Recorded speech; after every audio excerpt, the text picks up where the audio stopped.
So, eto po yung ating dugo, mga kaumami. Lalagyan natin ng suka para hindi magbuo-buo. Sa karne naman, meron po tayong 1 kilong taba, intestine, meron tayong meat dito at kalahating kilong atay.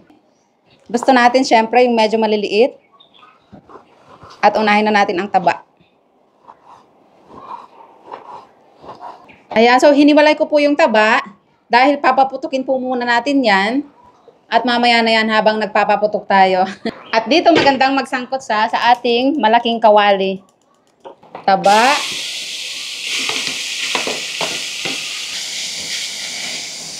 Bawang sibuyas habang nagsasangkot siya.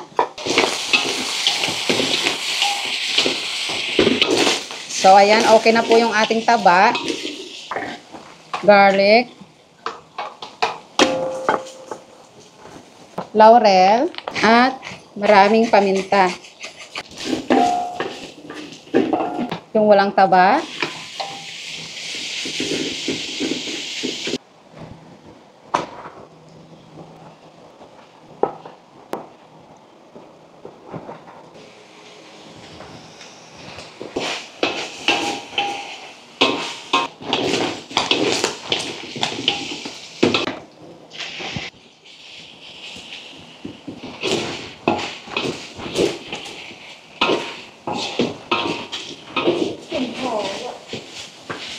No need mantika.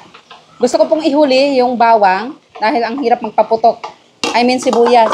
Mahirap magpaputok kapag nagtubig yung sibuyas. Saka na lulusaw po siya.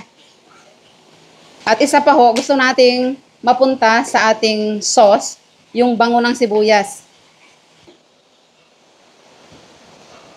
Ito namang atay ay hindi na ho natin papaputukin. Ihahalo lang natin para at least bumango muna bago ilagay yung dugo. More paminta. At saka natin ilalagay ang dugo. Pero napakarami po nito kaya kaunti lang muna.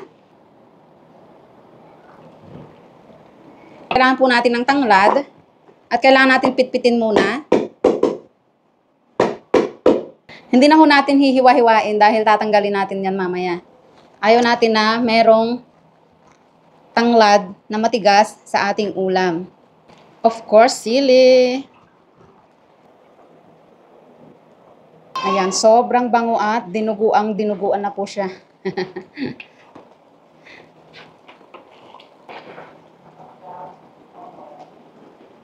Ito po yung pagkakaluto ng dinuguan na gusto nating lahat mga kaumami. Malapot, hindi nagmamantika, at syempre, may anli sili. Ayan, di ba? Mga nan.